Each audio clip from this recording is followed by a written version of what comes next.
বিসমিল্লাহির রহমানির রহিম। সুপ্রিয় নবম শ্রেণীর শিক্ষার্থীরা, আজকে আমরা আলোচনা করব তোমাদের 2026 সালের গণিত বই অনুসারে অনুশীলনী 2.1-এর যে 8 নম্বর প্রশ্নটি আছে। আমরা এই 8-এ আমাদেরকে ক খ গ 3টা প্রশ্ন দেওয়া আছে। আমরা ক খ গ 3টা প্রশ্নই সমাধান করব। তো প্রথমত আমরা যদি ক নাম্বার প্রশ্নটা একটু লক্ষ্য করি, তো আমাদেরকে এই প্রশ্নটা দেওয়া আছে। এখানে পি ইকুয়াল একটা সেট দেওয়া আছে যার উপাদান এ, কিউ ইকুয়াল একটা সেট দেওয়া আছে যার উপাদান বি কমা সি হলে আমাদেরকে পি গুণন কিউ এবং কিউ গুণন পি নির্ণয় করতে হবে, অর্থাৎ পি ও কিউ সেটের কার্তেশীয় গুণজ এবং কিউ ও পি সেটের কার্তেশীয় গুণজ। ঠিক আছে, তাহলে যেটা দেওয়া আছে আমরা সেটা প্রথমত লিখব যে পি ইকুয়াল যে সেটটা এবং কিউ ইকুয়াল যে সেটটা। এখন আমরা যদি পি গুণন কিউ নির্ণয় করি তাহলে আমাদেরকে কি করতে হবে? প্রথমত হচ্ছে আমাদেরকে হচ্ছে পি সেটের যে উপাদান বা পি সেট সেটা লিখতে হবে, এরপরে গুণন দিয়ে বি সেটের যে উপাদানগুলো সেগুলো লিখতে হবে।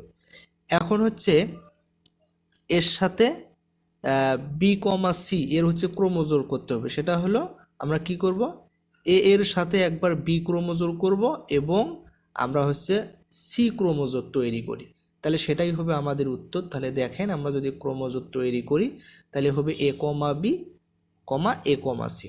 ঠিক আছে, এবং প্রথমে লাস্টে সেকেন্ড ব্র্যাকেট দ্বারা আবদ্ধ করতে হবে। এরপরে আমরা যদি কিউ গুণন পি নির্ণয় করি সেমভাবে আগে আমরা কিউ সেটটা লিখব, এরপরে হচ্ছে আমরা এ সেটটা লিখব।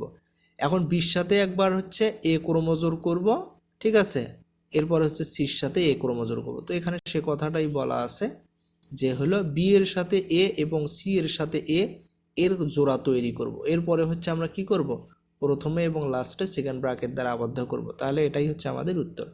এখন যদি আমরা খ নাম্বার প্রশ্নটা একটু লক্ষ্য করি, 8-এর খ, তো এখানে দেওয়া আছে এ ইকুয়াল একটা সেট যার উপাদান 3, 4, 5, বি ইকুয়াল একটা সেট দেওয়া আছে যার উপাদান 4, 5, 6, সি ইকুয়াল একটা সেট দেওয়া আছে যার উপাদান এক্স কমা ওয়াই হলে আমাদেরকে এই ইন্টারসেকশন বি ইন্টু গুণন সি নির্ণয় করতে হবে। তো প্রথমত আমাদের হচ্ছে আগে কি করতে হবে, এই ইন্টারসেকশন বি যেটা আছে, ঠিক আছে, এই ইন্টারসেকশন বি নির্ণয় করব, তারপরে আমরা হচ্ছে পুরোটা নির্ণয় করব। তাহলে যেটা দেওয়া আছে আমরা একটু লিখি যে দেওয়া আছে এ ইকুয়াল যে সেটটা বি ইকুয়াল এবং সি ইকুয়াল সেট দ্বয় লিখলাম। তাহলে প্রথমে আমাদেরকে কী করতে হবে, ব্র্যাকেটের ভেতরের অংশ অর্থাৎ এই ইন্টারসেকশন বি বের করতে হবে। তাহলে এই ইন্টারসেকশন বি বের করার জন্য আমরা কি করব, এ সেটটা লিখব, ইন্টারসেকশন দেব বি সেটটা। তাহলে ইন্টারসেকশন মানে হচ্ছে দুইটা সেটের সাধারণ উপাদান নেওয়া। তাহলে আমরা যদি দুইটা সেটের কমন বা সাধারণ উপাদান নেই তাহলে দুইটা সেটের ভিতরেই আছে 4,5, তাহলে 4 আর 5 এটাই হবে আমাদের এই ইন্টারসেকশন বি। এখন আমাদের হচ্ছে পুরা টার মান বের করতে হবে। তো প্রথমত আমরা হচ্ছে এই ইন্টারসেকশন বির মান বসাইলাম 4,5, এরপরে গুণন চিহ্ন দিয়ে সি সেট যেটা দেওয়া ছিল এক্স কমা ওয়াই সেটা বসালাম। তাহলে এখানে কি করতে হবে, 4-এর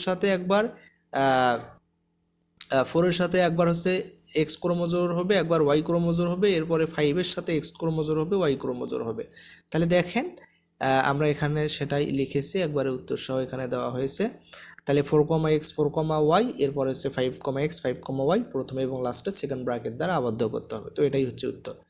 এরপরে যে গ নাম্বার প্রশ্ন আছে আমরা একটু সেটা লক্ষ্য করি। এখানে পি ইকুয়াল একটা সেট দেওয়া আছে যার উপাদান হচ্ছে 3, 5, 7, কিউ ইকুয়াল একটা সেট দেওয়া আছে যার উপাদান 5, 7, আর ইকুয়াল বলা হচ্ছে পি বাদ কিউ হলে পি ইউনিয়ন কিউ ইন্টু গুণন আর নির্ণয় করো। তাহলে প্রথমত আমাদেরকে হচ্ছে এইটা বের করতে হবে, আর ইকুয়াল পি বাদ কিউ, অর্থাৎ আর সেটের উপাদানগুলো বের করতে হবে। পি সেট থেকে কিউ সেটের উপাদানগুলো বাদ দেওয়ার পরে আমাদের পি সেটের ভিতরে যেটা থাকবে সেটাই হবে আসলে আর সেট। তো দেখেন আমরা যদি এখানে একটু সমাধান করি তাহলে যেটা দেওয়া আছে আমরা লিখলাম পি ইকুয়াল এবং কিউ ইকুয়াল যে সেট দ্বয়ে দেওয়া ছিল। এখন আমরা যদি হচ্ছে আর সেটটা বের করি তাহলে পি থেকে কিউ এর উপাদানগুলো বাদ দিতে হবে।